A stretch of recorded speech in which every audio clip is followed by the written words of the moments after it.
Hi, it's Shay, and you are now listening to the So She Did podcast, the place to be for inspiration, motivation, and creating the life you love. And today I have Reeka Muhammad with me. She's also my hairstylist. I finally come back to her where I belong. And she is the owner of Reeka's Hair Studio. Reeka, thank you so much for joining me on the podcast today. Hey, my loyal royal. Good evening. Good evening. And to get started, just tell us a little bit about yourself, Reeka. Okay. Um, Reeka Muhammad, of course. I was born and raised in Philadelphia. I moved to New Jersey in 2006, where I now still currently reside.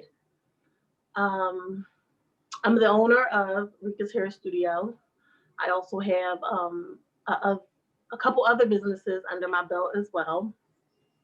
I have a 7 year old, my one and only, spoiled, rotten, um, and pretty much it for the basics. Okay, we're going to talk about today's episode is going to be about self love. And the reason that I reached out to Rika to be a part of this episode is because she is the queen of self love. If you go on her Facebook, if you go on her Instagram, you will see that she loves herself. She loves herself. And she's one of those pages where if you just need that extra motivation to be able to feel yourself again, go look at Rika's stories. Go look at go go look at her statuses on Facebook. She will definitely get you together real quick. So that's why I was like, I wanted to do an episode on self love. I was like, let me reach out to Riga because she's literally the perfect person to talk about this. So what Yeah. does self love mean to you? Self love is just doing everything mainly, for you. Just make it about you. As women, as mothers, we spread ourselves pretty much everywhere, in our marriages and our relationships, our friendships, sisterhoods, all those type of things. Which I feel like that takes, little bits and pieces from you. So Yeah. then like by the end of everything, it's like you tired, you exhausted. So Mm-hmm. you have to find that time to pour back into you. I don't care if it's reading your favorite book, getting your hair done, buying your favorite perfume, buying yourself some flowers, um, do a date night, a lunch date just with yourself. Find just a little bit of time with yourself, even if it's 30 minutes, 45 minutes, to an hour to get you together.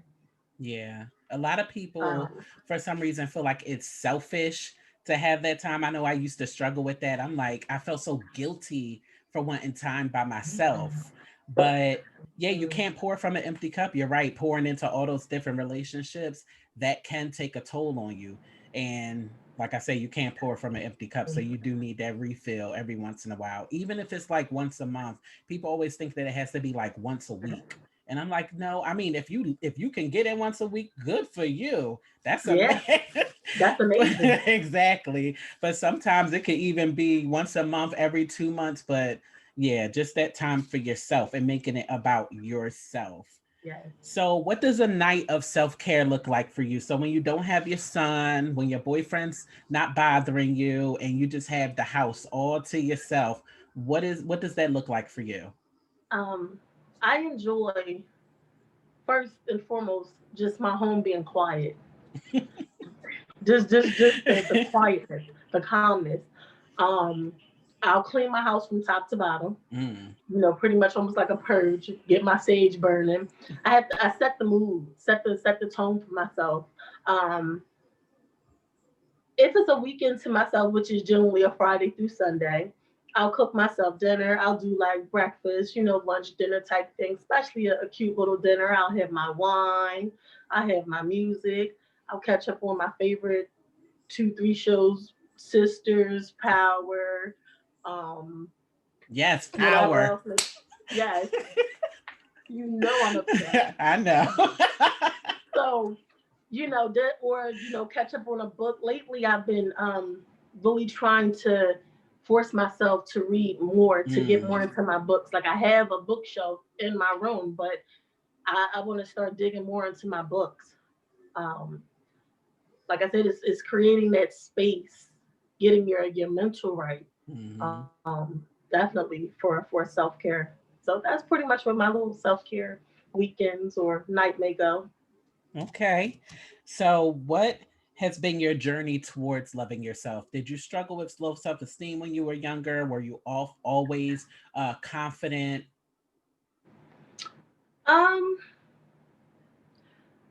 Pretty well. I'm the only girl. I'm my mother's only girl, and I'm the oldest. I was spoiled, but I got teased for having too much. So Yeah. what I did was I would give my stuff away. I would like, uh, in a sense, dumb myself down to be Wow. around other friends or group of people because I didn't want to be looked at. Oh, she this and oh, she that. Like, Yeah. and not to say that I couldn't be cool or anything, but it was more.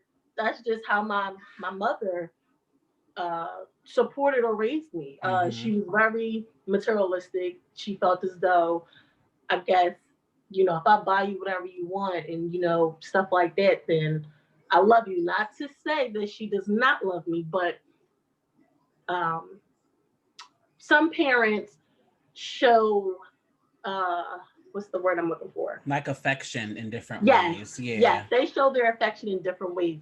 Versus you may have a parent that be like, "Oh, come here, sweetie, give me a hug, give me a kiss. How was your day in school?"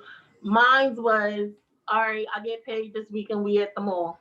Whatever Yeah. just came out, and I was getting a pair of boots, sneakers, whatever I wanted." But my very close friends that I was like close sandbox friends, um, they didn't have it like that in a sense. And I really like being around them because, just how it was. They were cool. They seemed cool to me. Yeah. So that's pretty much it. Oh, I got teased about my forehead being big, but I just always say I think the prettiest girls got the biggest head. So So I speaking say it ahead, now, but no, go ahead. Go ahead. go ahead.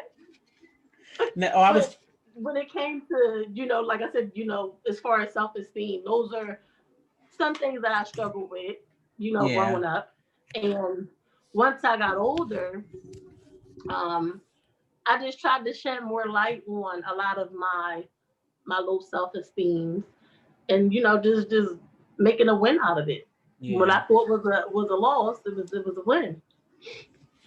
So speaking of heads, let's talk about you doing hair. Rika is a phenomenal hairdresser. Um, you can see all of her pictures and all of that on her social media. We'll give out her social media at the end of the show. But she's a phenomenal hairdresser. And I know that you call, well, first of all, she says that you are crowned by Rika. And she calls her faithful customers loyal royals. So, what does it mean for you, for your customers to be royalty? Okay, so um, first of all, I deal with the majority of women, which can be a very challenging thing. I deal with all different personalities, attitudes.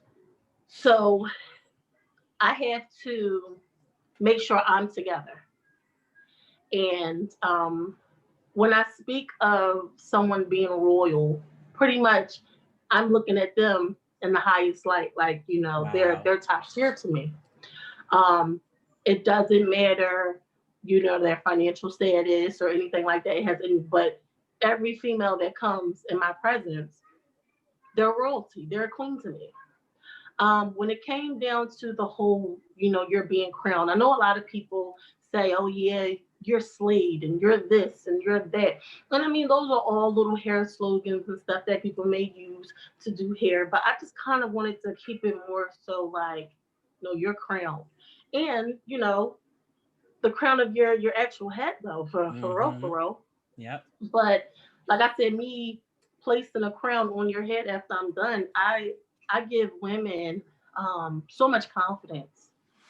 After their styling sessions, when they look in my oversized styling mirror, they definitely feel good about themselves prior to what they came in. And um, if I may see a flaw in them that they might, I boost it. I give them compliments. I let them know, like, no, how about this? So let's work with this. Or my favorite line is, what you want to look like? Who you want to be today? That was the first thing Who you you want to asked be? me when I came in. You was like, "What do you want to look Yeah, like? How you want your hair?" yeah, yeah. What you want to look like today? And and the thing of it is, I do it more so to see, the client's visual, because I'm more of a visual stylist, practical, hands on. If somebody tell me, "Oh, Rika, I want a ponytail, but first you got to do this. Second step, you have to do that. Third step," I'll be sitting there like, show me a picture. I need to see what it look like. Yeah. I have to have that visual. And whether I do whether I, do the same exact hairstyle or something similar, um, I try to keep it on the lines of what they showed me. But Yeah. mix my own little twist or something to it, something that's going to fit them, because of course not everyone's going to look the same with Yeah. the same type of hairstyle. So yeah, but basically, royalty is more for queens. Uh, you're a queen. You should definitely wear a crown. Have a crown on your head. I love it. So, Yeah. how has your own self love journey played a part in you being a stylist? Well, well, I started doing so like I said, back to me being spoiled brat. My mom would pay to get my hair done every week, stuff like that. But it's like, if I didn't have good grades in school, then I couldn't get my hair done. If my Mm-hmm. grades was trash, I couldn't have on the newest outfit, the newest sneaks. So by me, cutting up in school at times, then I couldn't reap those benefits no more. So I started doing my own hair. I guinea pigged on myself, my girlfriends and stuff like that. Um, but seeing all the different hairstyles that I would do on myself, it was like, okay, that's kind of cute. That's all right. Maybe you should do something a little different. But that's where the self love came in it for me. Definitely getting pigging a lot of looks on myself, and like I said, some were hits and some were definitely misses. Like, I mean, I I got one horror story. I don't know if you guys remember the little style where they used to wear a short at the top and then you had like a little ponytail or something in the back. Yes. And I didn't know what I was doing. I just was putting the weave up there and I had the ponytail together in the back, but I'm steady chopping and cutting and took it out. The whole top of my hair was cut. So I look crazy. But it's an experience. I think that's what gets me, like, me trying things, and I'm not Yeah. afraid to mess up. Like, I ain't afraid to mess up because I feel like it only gets greater later. Like, it Yeah. don't just stop here. It Yep. definitely is room for improvement. So, what is one actionable step, one tangible step that you can give women who may have lower self esteem and may just be dealing with not being able to fully love themselves for who they are without changing anything about themselves? What is one step that you can give them that could help them begin to love themselves more? Um, I would say, in a sense, I'm big on pros and cons, writing my stuff down. Um, and I always felt like, when you look at your list, it's like your good outweighs your bad. I love And that. sometimes something so simple might not even be as bad as you think. I think it's just really all in the mind. Hmm. It it could be, people that you may call friends or this is and the third. I always feel like, if your inner circle is not rooting for you or trying to uplift you, then you may have issues. But definitely just standing in that mirror and just loving what you see. Yeah, it ain't Yeah. all perfect, but this thing of life ain't perfect. Um, it's funny that you say that because I'm in the process of I paid for a surgery. I paid to get a tummy tuck done, right? And I've been in the gym, in the gym, in the gym. I didn't push my surgery date back about 3 times because I'm more than anything, I'm scared. That's that's the main thing. Like, my biggest surgery was my C-section. Um I'm scared of surgeries and stuff, but of course, having tummy tucks, having these children, that piece of skin, the fupa is what we really call it. Mm-hmm. It's hard to get rid of that because it's cut into the muscle. So I don't care how much weight I gain, lose, I still always have that little pouch. So I'll definitely keep you posted on that. Well, you losing because I definitely see it, and I see that you're like hitting the gym faithfully. So you may not Right, even need that. You may get rid of that yourself. right. And I listen, and I'm all for it. I pray it goes that way. I definitely do. And see, the thing of it is, Shay, it's like you say, when it comes to the self love and the confidence, like I done posted before, I don't care how big or little. The smallest I've ever been was a size 4. The biggest I've ever been is a size 12. I'm still gonna put the bikini on. Yep. And I have stretch marks, I got cellulite, everything. But whatever it is, I just it's just within you. But you have to start learning to love all the good things about you. I love Because the there's always standing in the somebody else. There's always. exactly. Exactly. I Yep, love what you said about standing in the mirror and just like looking yep, at yourself and just yep, not even pointing out the flaws. Stand in the mirror and then point out the yep, things that you love the best about yourself.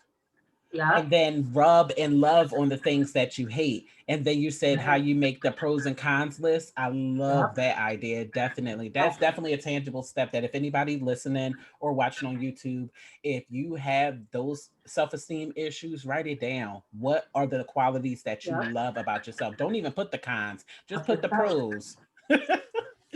Yep. I think that that's a Right. great idea. So, do you feel like Yep. women show each other that we show each other love like we should? And if not, what do you think we can do to change that? Because I know that and just from personal experience that there are women who will lift each other up, and then there are women who will tear you down the first chance that they get because they're projecting their insecurities onto you. So, what do you think are some things that we can actually do to help lift each other up? Um, in a sense, I don't want to be, I guess, too cliche with it. What I've also noticed with a lot of my loyal royals, um, I can even start with you when you was here for your crowning session. What did I say to you? Oh, Shay, I didn't forgot to put a little color in this, Yeah. and only because we tend to be in comfort zones all the way around the board. Like, Hmm. we start feeling like it can only be this way because this is all I wear. This looks good on me, whatever, whatever. And sometimes all it takes is a little pop of color, a little change in this, a little change, and that'll bring on a whole, different outlook on certain things.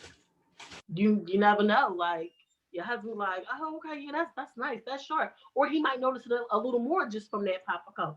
Like, okay, Hmm. yeah, you got your hair done, that's all fine and good, but oh yeah, babe, I like that color. That's hot. Get that again. Hmm. Um, we definitely, as women, I don't feel like we uplift each other enough. Like, I think now that we have this whole, you know, empowering the black queen and this is in the third and blah blah blah. Hey, my sister. Hey, my this. We could definitely do a whole lot better, and it's even is down to a simple compliment. You know, anybody ever asks me, especially if I post something, everyone knows how I feel about a shoe. I've had designer shoes and I have shoes that I kindly love to get from Target, as they say. But if I get a compliment on it, I'm telling you exactly where it came from. I'm telling you exactly how much it costs. Hmm. Me withholding information from my sister, from the next queen, it doesn't dim my light, or it doesn't, stop from how I wore it. Or if she do choose to purchase, yo, pair it with this. I wore mine with a skirt, but you might could wear yours with a pair of ripped jeans or so, Yep. or a mini dress and a blake, stuff like that. We definitely should. And sometimes I just really feel like it could start with a compliment. Like, when you started your podcast. I was excited because um, that was also one of my business ventures that I started back in January of this year. Um, it was the fitness, and then it was the podcast. Um,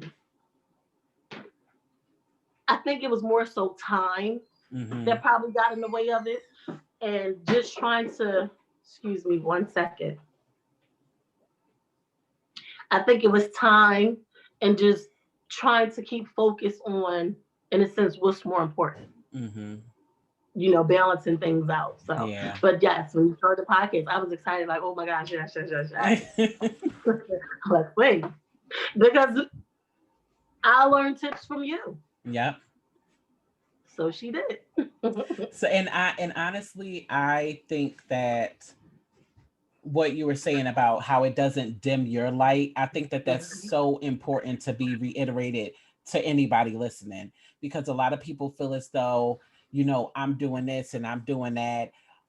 So, I don't want to teach nobody because I don't want nobody to be better than me at it. Or other people may not want to share information because they're like, well, I had to learn all this on my own. So why would I give you all the information? It's like, because then you would be taking out the hard work for her. Like, why don't you want everybody to? There's enough room for everybody at the table to eat. There's enough room for everybody. Nobody can do what you do like you do it. So there's no reason for you to be scared or not want to share that information with anybody, because they can't do it like you do it. They may do the exact same thing, but they're not going to have the clientele you have. They're not going to have the connections that you have. They're not going to have the networking that you have. All of that's different for everybody. When it's funny because now that I've been um, in the hair game for 13 years, licensed in 3 different states. When I moved out here in '06 from Philadelphia, I didn't want to do hair. Mm, Doing hair was never a career choice for me. I wanted to be a correctional officer. I wanted to be in law enforcement. I wanted to be suited and booted, dressed up in somebody's uniform or a business suit or something like that. Possibly could be giving out orders as far as manager supervisor type, but to actually do hair, that I never would have imagined this is what my life would be like. I have wow. no complaints. I will say it's not for the weak, um, but I'm blessed. And when you're faithful, when you're loyal, and also when you pray, it'll work out for you. Your steps are already ordered. So even though, yeah, I may have wanted to be a correctional officer and all of that, um, I have a lot of people. I inspire a lot of people, and I didn't even know it. Yep.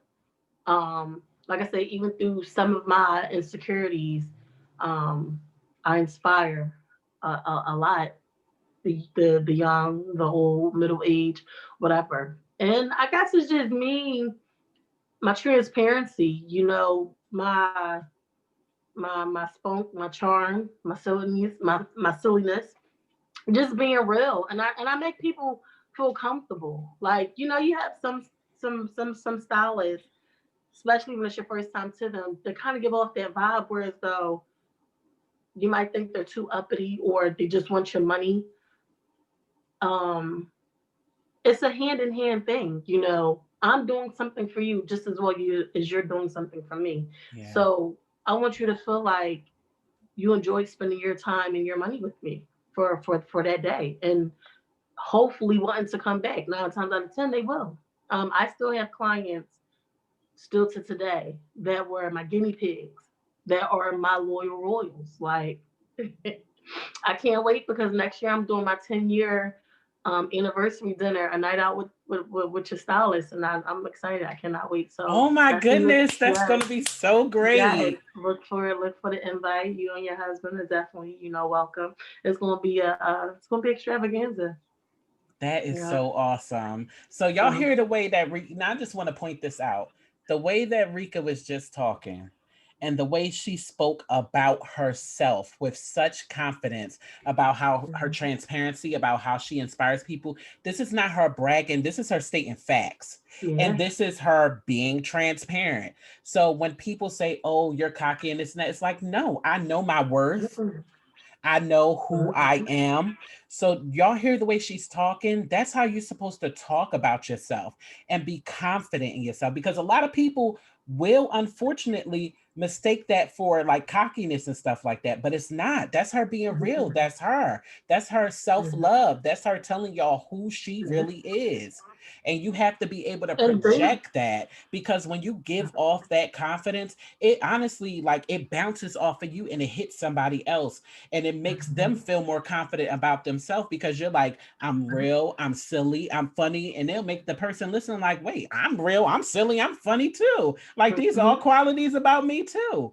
So Mhm. y'all hear the way she's talking. That's how you're supposed to talk about yourself, when you really love yourself and when you really know who you are.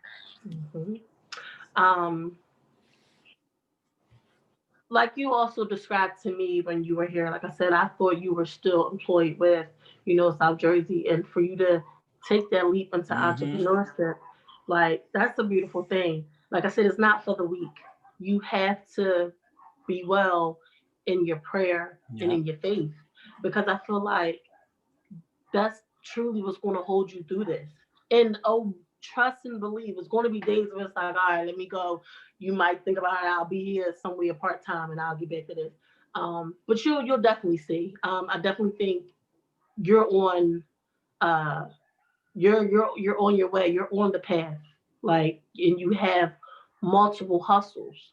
Hustling doesn't mean a bad thing. When people Mm-hmm. say, "Oh, she's a hustler," she's this, some people try to put it in negative perspective, but no, I think females hustle better. We hustle the hardest. Um, we're stronger at it. And I feel like we're better at it too. Um, but just with the whole thing of, again, entrepreneurship, and now we're in the time of social media, networking, which has boosted a lot of businesses. Like when I started this in '06, '07, I wish when I joined Facebook, I had to get an invite from one of my cousins that were in college. I couldn't just jump on Facebook. And then at first, you couldn't really advertise stuff like that. It was Mm-hmm. all about college talk and stuff like that. It wasn't about businesses and none of that. So then, even when I was advertising and stuff, I didn't take it serious because I'm just like, whatever.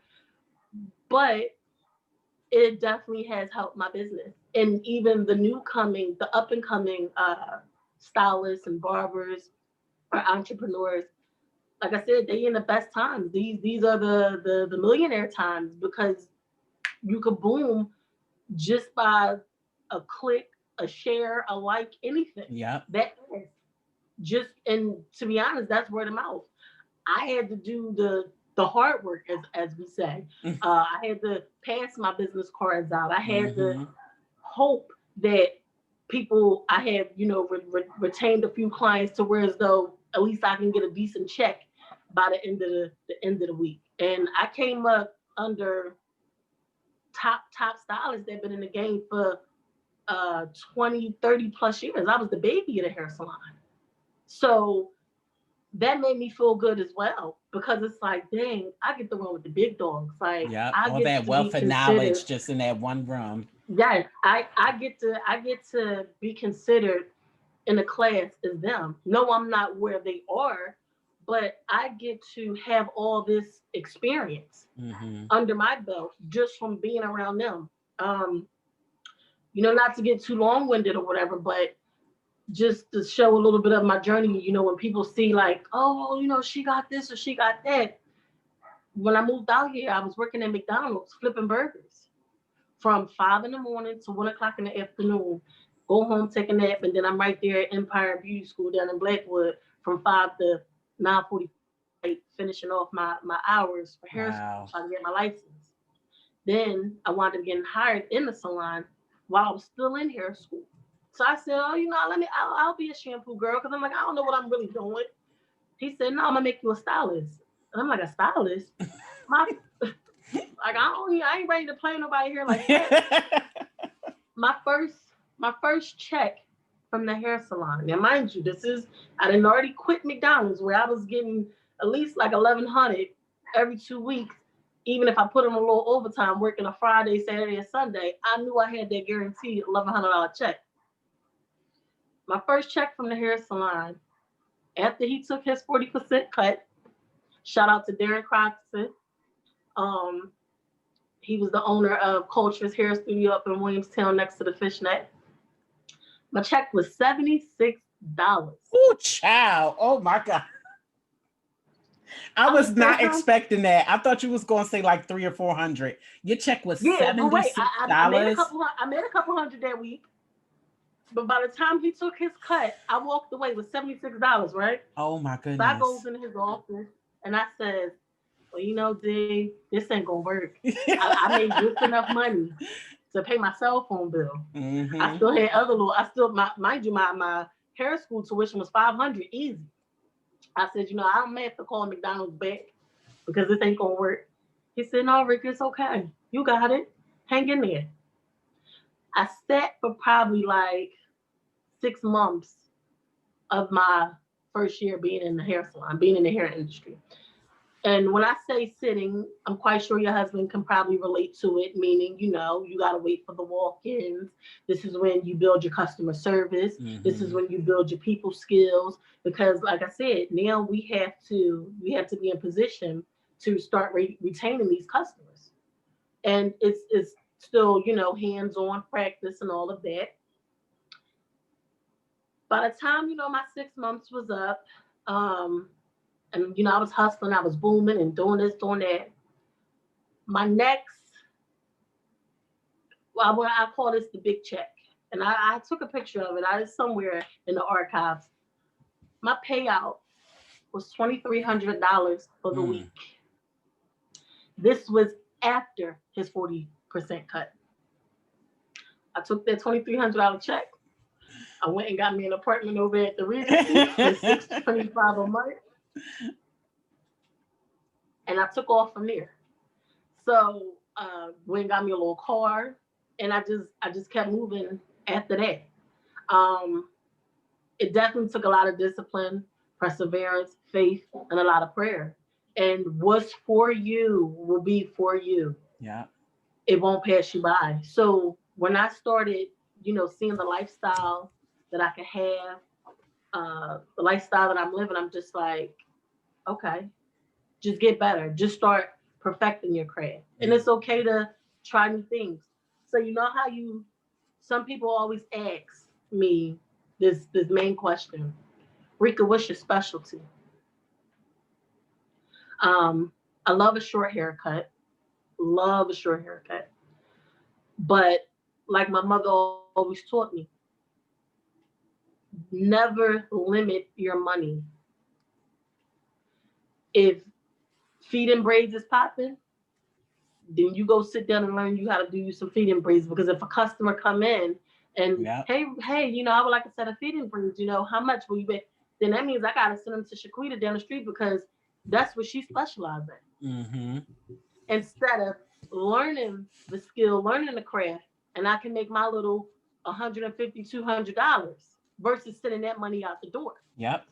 So I pretty much try to cover all little areas when it comes to hair. That's awesome. So last question, and this is a question that I ask all of the guests. Where do you see yourself in 3 to 5 years? And you could be as specific or as vague as you want to be. Where do you see Reeka, not just Reeka's hair studio, because you do have multiple ventures. So where do you see yourself in 3 to 5 years, personal and business? Personally, definitely a serial entrepreneur. I just love, just in a sense, trying things. I never want to feel content with something because there's definitely always room for growth somewhere. Definitely in the next few years, teaching. Um, and not just in a sense, with hair. It definitely could start with hair, but again, like I said, with my other business ventures, uh, someone may need my help somewhere else. I feel like you would make an amazing life coach. I really And I do. have a life coach. I needed my little self needed a life coach before I drove myself crazy. It's like me being a stylist, I'm your therapist too. Y'all sit and y'all talk to me, and it's like I yes, all y'all curling sessions are confidential. That's why it's pretty much private studio. But sometimes I may hold on to that. What y'all go through, what y'all, especially if I've been through something that y'all went through, and Yeah. I might share my experience, with certain clientele. But I had to get me a life coach because I write a lot, and it's more so to get it out because you can't tell just any and everybody. And I'm definitely not against therapy or anything like that. But I did. I had one of my clients is a life coach. She's my one of my clients is my life coach, and she's been with me for some years. But as far as the life coaching, has been about a year, and it has helped. Oh gosh, it has helped. That's It amazing. definitely has. It has helped. I mean, it was more so like it's okay that you're going through these things. Mm-hmm. It's life. But it's more so how are we gonna get past this? Like you didn't went through it. You didn't already suffer the pain of it. How do you smile again? How do you make it better again? By doing things that you love, or even surrounding yourself, or the self-care, taking time for you. Yeah. So business, No. where do you see your business in 3 to 5 years? The type of businesses that I have, they're lucrative, they're beneficial businesses to where as though um they're needy. Um the main one, the hair, of course. I don't care if a woman is down to $20, $40. She'll figure it out. She'll find a way to get her hair done. Even during the pandemic, I think I Mm-hmm. was even more busy during this pandemic than anything, and that was a blessing in disguise. Because where I was,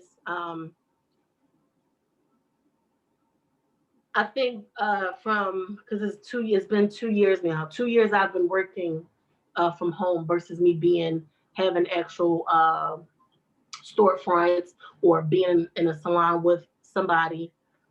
When again, it leads back to your faith and being spiritual and stuff like that. Even though I'm Muslim and I believe in Allah, I feel like God is God. Whether it's Allah, Buddha, Jesus, whoever, God is God. Whoever your faith is with. But no matter of who you serve, when you're in tune, when you're in line, you'll hear it. You'll hear the Mm-hmm. voice, and it'll pretty much tell you what to do. So 2 years ago, I was in a situation in a salon. I laid in my bed January 22nd, and some said, "Rika, go pack all your stuff, get it out that shop now." I'm like, and it just was like it didn't say nothing like nothing else. Just go get the stuff. So I said, okay, I'll go get the stuff. Now what? So, but I'm home. Never been a homebody in a sense. I'm always running the streets on the go. Me working from home was very depressing. Very. I was tripping out because I'm used to getting dressed, got my makeup, my heels, whatever wig I chose to put on for the day, or if I'm in a turban. So me not being able to do that, and I missed being around the clients and the people. I Yeah. didn't have as many people in my home, and I just was like, I would call my mom like, I'm gonna go put in for a hair salon, and I call my mom conscience because that's literally my little conscience is if she sat on my shoulder, and she was like, no, don't move. God ain't tell you to go nowhere yet. Stay still. Mm. 2 years later, we hit this pandemic. What happens? A lot of the business owners, the storefronts, suffered. Mm-hmm. I didn't suffer. Like I said, it boomed. So again, it just goes to show you when you mean well, you mean good, you're protected. You know God looks out. He keeps you your favorite, Yeah. not blessed and highly favored. Yeah. And again, it's not speaking of arrogance or cockiness. This is real life situations that people will probably think I've never even experienced or went through, just because the way I present myself on social media or to my clients. Some clients Mm-hmm. know and some clients may not know, because not everybody has your best interest. But Exactly. I could be real with you. I can share that. And so I put it in my mind, okay, well, downstairs is my business, and upstairs is my 3 bedroom apartment, me and my son. Yep. Mhm. That's Yeah. awesome. So Rika, mhm. thank you so much for being on the podcast. This was literally one of, and I mean, no shade to my other, guests, Mhm. but this is one of the best episodes. This episode was so amazing. Rika, thank you so much for being on the podcast. I really You're welcome. appreciate it.